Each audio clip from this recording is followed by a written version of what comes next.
All right, boys, I want to take this video to explain how a real estate transaction works, both on market and off market. The reason why I want to explain how both sides work is simply so you can explain to the seller why taking an off market cash offer is oftentimes better than taking an on market, retail listing approach. If you have a lot of people declining your offers because it seems too low, that's probably because you truly don't understand how a real estate transaction works and you don't know how to explain it to the seller of why they would even consider your offer in the first place. It has to be the right situation, the right motivation. It has to make sense to the seller. So this is how you explain it. So if you guys don't know how to do that and you catch yourself getting a lot of your offers declined, this is probably the video for you. So watch till the end. Also subscribe because I make videos like this all the time. So on market deals, this involves a buyer, a seller, and a realtor. A realtor is needed because only licensed realtors have access to posting deals on the MLS. Off market, however, can just involve a buyer and a seller. Oftentimes it involves a wholesaler as well. So the person who's actually in charge of finding the deal and piecing it together. Most of the time, buyers don't want to be doing low leverage tasks like trying to market for these deals, so they just pay people assignment fees to do it for them.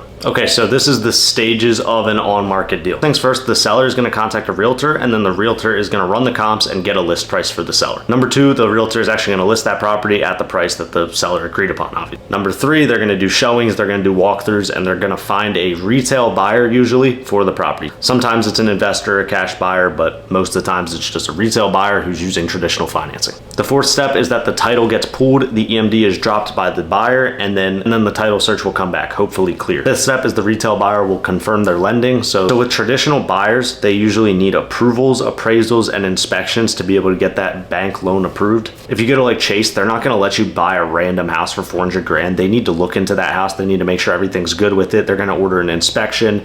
They're going to do an appraisal to make sure you're buying it for what it's worth. They're basically going to take all fail-safe measures to make sure you're not buying some terrible property. Once the lending gets approved traditionally, then the buyer will close on the property with the seller and everyone will get paid. So this is a lengthy process. It's usually going to take anywhere from 90 to 120 days, even longer if the buyer ends up not being able to get approved for the financing. And that can literally just make the process be repeated over and over. You can get drawn out into a year-long thing trying to sell your house, which is not ideal, obviously. Now, on the other hand, this is the stages of an off-market deal as a wholesaler. So first things first, the wholesaler will do the marketing for sellers usually in distress, and that means that they need to get their house sold quickly. The wholesaler and the seller will agree to a purchase price. Number three, once the seller signs the purchase and sale, the wholesaler is then going to try and find an end buyer to buy it for higher than what they have it under contract for. Number four, the end buyer is going to sign the assignment. Once they do that, they basically take responsibility of all the terms outlined in the original purchase and sale. Number five, the title gets opened and the title comes back clear, hopefully. Also during this stage, the buyer will drop their earnest. And then number six, throughout the entire process, the buyer's lining up their lending. So usually they'll do hard money or private money, and this is subject to a lot less approvals, right? A hard money lender will have their own team of underwriters or do the underwriting themselves, basically ensuring that the deal pencils out and makes sense. They're not going to approve a deal where the ARV is 300K and the buyer's trying to buy it at 280K. They would never do that because there's not enough spread. But if the numbers make sense, the hard money lender will lend money on the property because they'll get paid back. So it's a lot different than traditional financing where you have to go through all these appraisals, approvals, everything like that, because you don't have to, simply because they back it by real estate and how the numbers make sense rather than if the property's in set condition. The only exception to this is if the buyer is pure cash or he's using like a credit line or something like that, then it's subject to literally nothing. Like nothing has to get approved at all and the buyer can just close whenever. So the next step, the buyer would get approved for the lending and then fund the closing and close on the property. The timeline for this is 14 to 30 days. So as you can see, a lot quicker, a lot smoother than a traditional on-market sale. So now that you know the stages of the deals, you need to understand the pros and cons of each type so you can explain it to the seller. The pros of an on-market deal is that the seller will get more money and you'll get what the house is actually worth. You won't have to take a discount. The cons is that oftentimes there's buyer problems, so the buyer can't get approved for lending. There's a longer time frame involved. They're subject to appraisals, inspections. They have to deal with walkthroughs, showings to find buyers for the property, and they have to usually split the fees that come with and pay the agent a commission. Now, the pros of an off-market deal. Usually there's only one walkthrough. The buyer usually covers all the fees. The price you are offered is what you get, minus any like liens or debt, of course. It's a much quicker process and there's less moving variables, so it's more likely to actually close and get paid for the seller.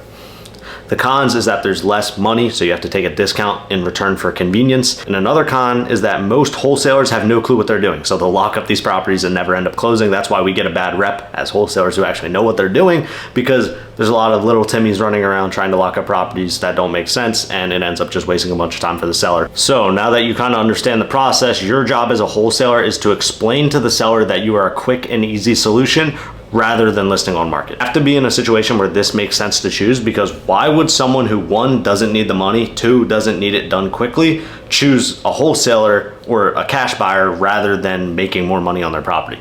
But if someone's in distress, meaning they can't pay their bills, or they're starting to get into the foreclosure process, then yeah, it makes sense for them to take a cash offer because they need it done quick, and they get to trade that discount in return for convenience and speed. All right, guys, I hope this video helped. It was pretty self-explanatory and pretty simple, but then again, there's a lot of value to be learned here. As always, if you want the process simplified, meaning you have me and Hunter go into your business and teach you the whole thing and then also implement all of our systems, we have an application link in the bio where you can apply to work with us one-to-one. It's not a mentorship, it's not a course. We literally build out the business for you. We implement our systems and we make sure you're getting your marketing right. And it is literally a fully done for you process. We also find the buyers, and basically your only job would be to work the leads. So if you want to work with us one-to-one, the application link is in the bio. So yeah, boys, if you enjoyed, like I said, leave a sub, and I'll see you guys in the next one.